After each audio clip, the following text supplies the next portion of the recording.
friend.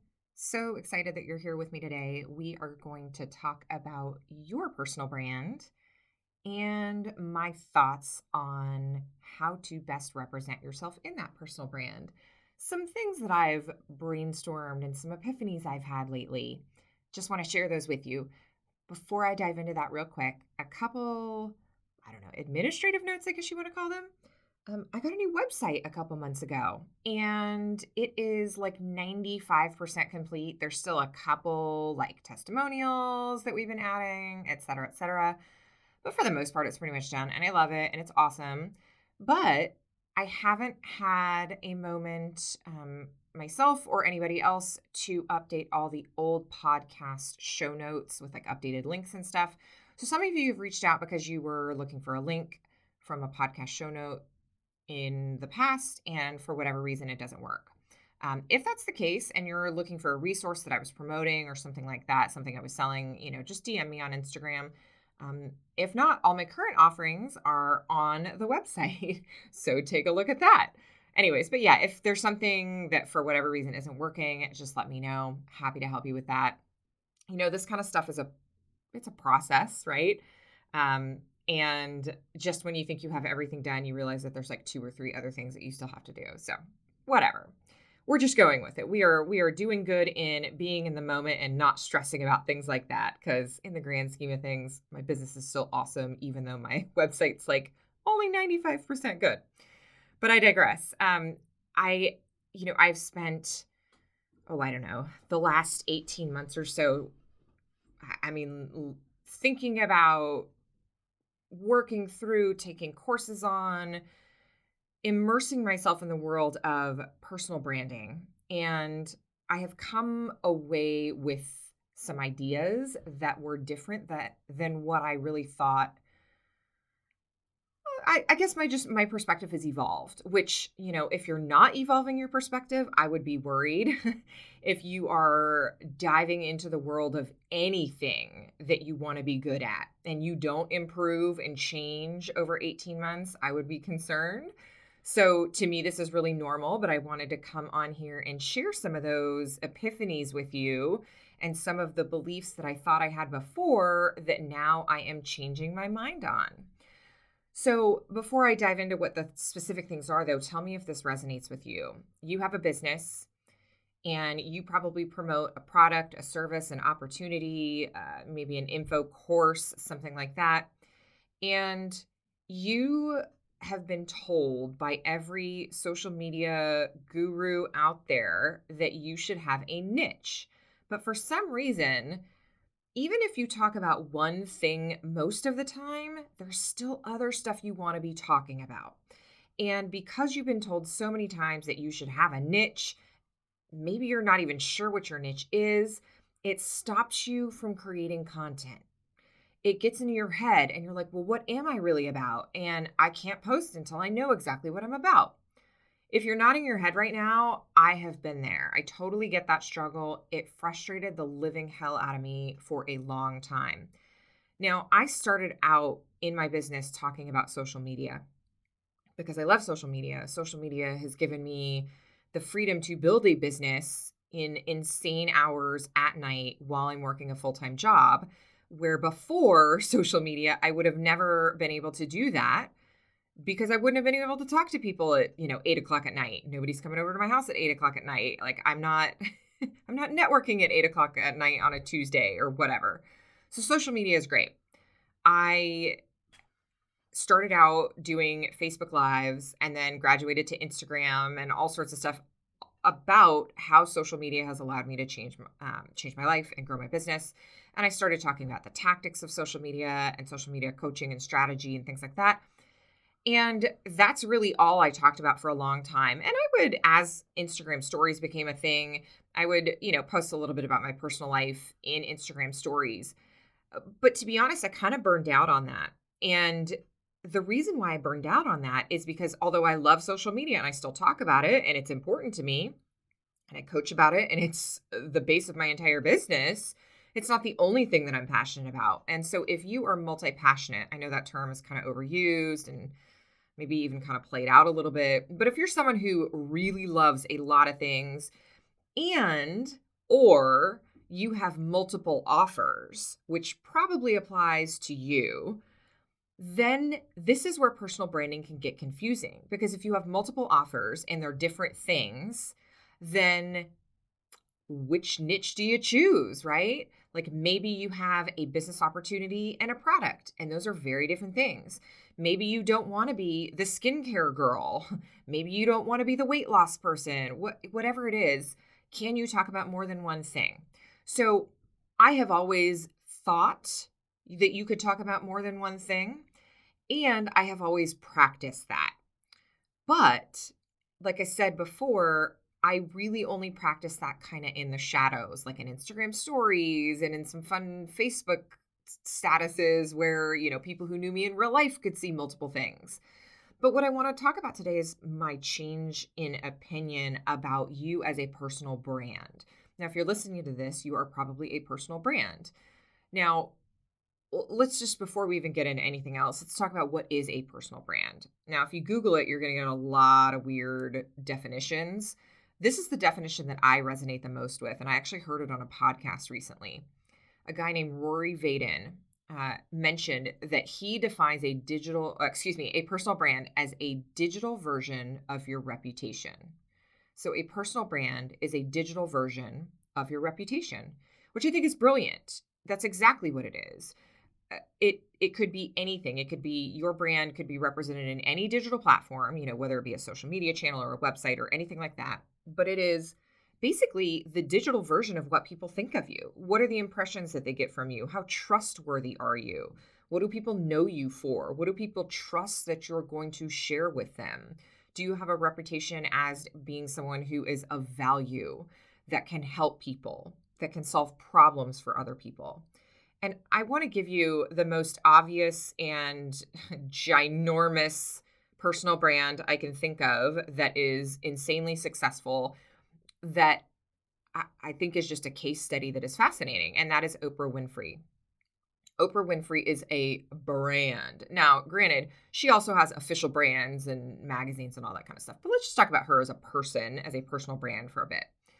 So she sells everything under the damn sun, right? She started out in news and then had a TV show, and over time now has an empire of things that she sells. She sells pajamas, she sells Weight Watchers subscriptions or whatever.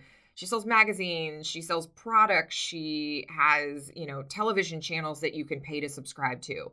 That is all over the damn place, right? It's all over the place. If you and I tried to sell pajamas and Weight Watchers and magazines and digital TV networks, obviously that wouldn't work, because you and I probably don't have that kind of influence. Our digital reputation is not on par with Oprah. Not saying that you aren't awesome, not saying that I'm not awesome, but we aren't Oprah. She has started out and spent 30, 40 years, whatever it is, giving value to people. And really, when you think about it, giving value to people for free. That's a whole other discussion. So she has given value to you and me and everybody else, and we trust her. And we trust her. So then after we trust her, we're like, oh, well, you knew what you were talking about on all those other things over the last 20 years that I've watched you for. So maybe I'll trust you when you make some recommendations about pajamas, right? And then maybe I'll also take your recommendation on the lunchbox that you promoted or the diet plan or whatever else. That is the pinnacle of a personal brand, because she could turn around and sell makeup and picture frames and lawnmowers and anything else under the sun that she wanted to sell, and they would sell like hotcakes because she's got such an amazing reputation and people trust her implicitly. So if we look at that as not necessarily the goal, right? I mean, it could be your goal, which is awesome, and I will cheer you on. But for the most part, I like to look at her and other big personal brands like that as a roadmap where there's different stops and evolutions towards the end.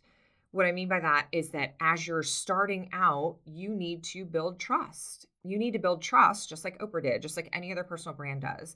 And how you do that is you show up consistently and create content that other people are interested in, and you serve and you serve and you serve. Now, that doesn't mean you can't monetize it right away. You certainly can. But the more trust you build over time, the more likely people are to trust you on a recommendation. And as you increasingly build that trust, then you can branch out into other things. So I hope that that makes you think about your personal brand and trust a little bit differently, or maybe just reinforces what you already know. So let's get to some of the things that I've been thinking about lately. This whole tension between having a niche and not having a niche. Look, I'm going to come out and say it. I have taught a course on how to nail your niche. Having a niche is a great thing. I am never going to poo poo not having a niche or having a niche, right? I, if you are a specialist in something, it is much easier to build an audience. It is much easier.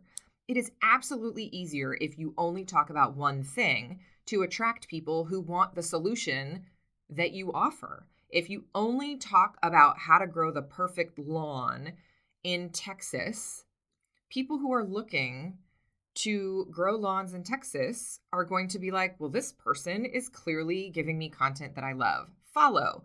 But if you talk about growing a lawn in Texas and then your vacation and then your makeup routine and then your clothing haul, now I might not follow you because I'm not super interested in all the rest of those things. That's just a weird off the cuff example. So having a niche is a great thing.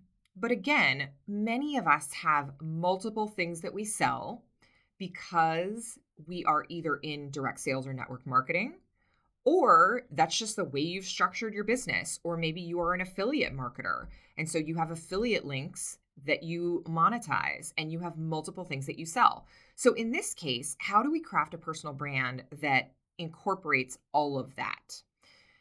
It doesn't just mean that you show up and talk about everything you want all day long. You still need to you still need to have a process by which you take your audience on a journey towards your offers. So you can't just show up randomly and start talking about everything all day, every single day. But if you have, let's say, two main offers, you can simultaneously be giving value about those two different things under the umbrella that you are passionate about both those two topics. And you can bring your audience, your followers, the people who you're earning trust with, along a journey and lead them to sales offers for two different things. Where I see people fall apart is they just promote whatever the hell they want when they wake up any given morning. And that doesn't really work. The only people that that works for is people who have been doing this influencing thing for a long time. And they've put in the hours and they started with one thing and they've been able to branch out, much like Oprah. Again, she can sell whatever she wants. I don't have Oprah level of influence, so I can't just sell whatever I want.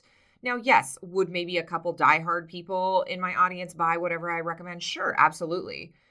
But for the most part, that's not going to be a good business call. So I really mean to wrap up this discussion about niche, no niche, how do you manage this, in that I used to think that you had to have a niche. Now I believe that having a niche is more advantageous and better and easier to build your business with. But if you have multiple offers, you can, in essence, have multiple pathways to that offer under the umbrella of the fact that you are your brand. Your personal brand is you, and you building trust with your audience is what is going to keep them coming back and keep them advancing towards your offers. I hope that that helped you in some way. A couple just other things that I've been thinking about. In this journey of building a personal brand, you have to trust your gut. If you are the type of person who takes course after course after course, is enrolled in different things at the same time, has multiple different mentors, and you're constantly confused, you're probably listening to other people too much. You're probably not trusting your gut.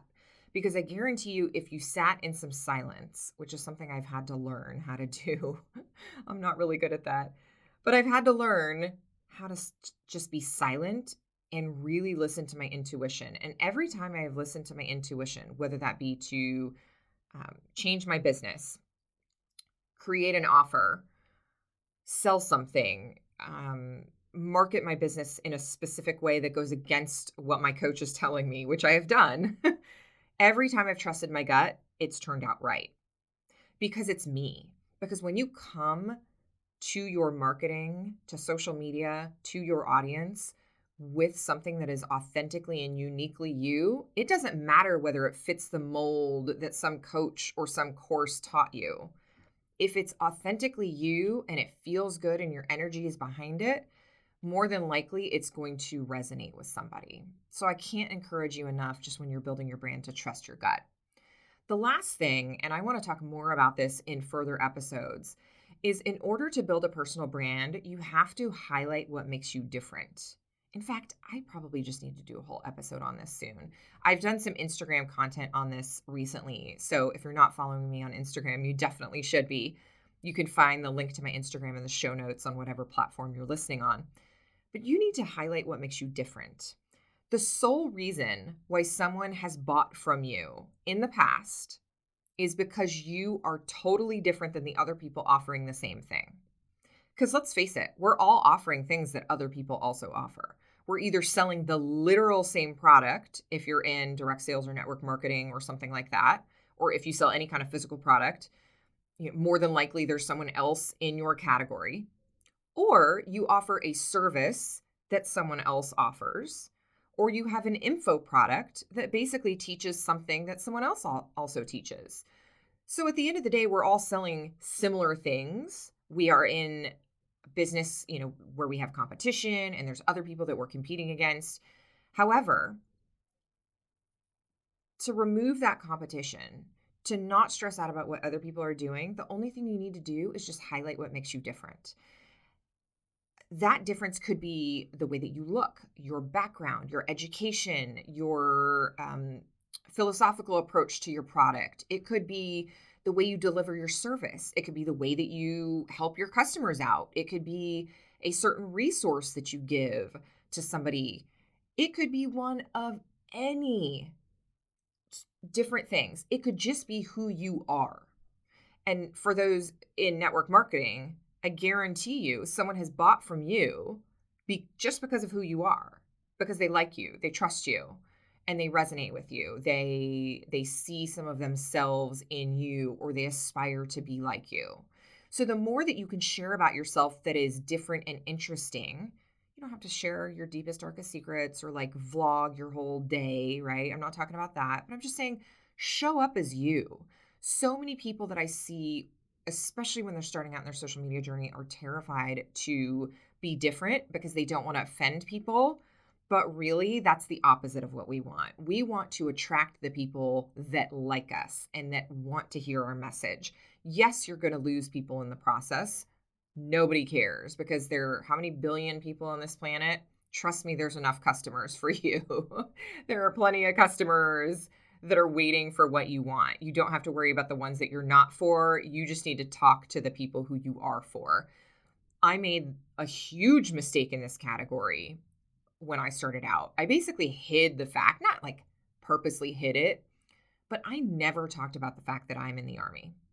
I didn't talk about the fact that I was in the Army for like 4 years on social media. Those people that I was connected to from the Army knew, but I never ever talked about it. Some of that was just like weird stuff that the Army teaches you that, being on social media is bad because you don't want people to know more things about you. I was doing the opposite, obviously. But also, let me be honest, and this is a pretty vulnerable share. I was scared that if people saw that I had a full-time job that I really enjoyed, that they would somehow perceive that I wasn't also successful in my business, which is nonsense. And I did myself a great disadvantage by hiding part of my story, a huge part of my story. And now that I've been talking about it more, I've had a lot of people say, hey, look, I'm obviously not in the Army or I'm obviously not in the military, but what you're saying is exactly what I'm going through. So don't be afraid to share whatever is on your mind, the things that you're going through, the things that you've been through, stories about your life, because that's what makes you stand out. I had a coaching client once tell me that the reason why she bought a bought into my membership is because I shared an Instagram story about a book that I was reading.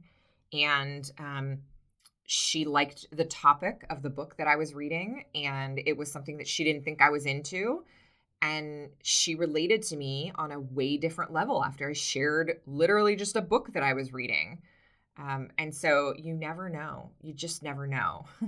It's really not about fitting in or going by someone else's marketing playbook. It's about figuring out how you're different and how you can be unique and share your passions just by being yourself and express that on social media, because the things that you think are really, really boring, someone else is going to think are fascinating. Like the things that you take for granted about your life that you're like, this is so dumb. Why would anybody want to know this? Trust me, someone will want to know. I'll never forget one night I decided to film my nightly protein shake. I literally make a protein shake every single night. I have been doing it for years. It's the same thing every single night. And I did it on a Facebook Live once, and it was probably my most popular Facebook Live like the whole year that I did it. What? Like here I am crafting all this content with strategy maps and getting all fancy, and like, nope, they just want to know what's in my damn protein shake. So it always makes you humble. Anyways, I hope that some of those thoughts help you on how to think about your personal brand, especially if you offer more than one thing or are multi-passionate. So let me know if this is helpful. I would love it, love it, love it if you hit me up on Instagram or screenshot whatever podcast platform you're listening to this on and share this with your audience. Tag me if you do that so I can thank you and we can connect. Really let me know if this is helpful and you want to hear more. But ultimately, if you're looking to message me, I hang out on Instagram a lot, although I am diving into TikTok a little bit more. So you can go ahead and follow me there. And on every platform, it's just my name. All the links are in the notes. All right, I'll be back soon. Bye.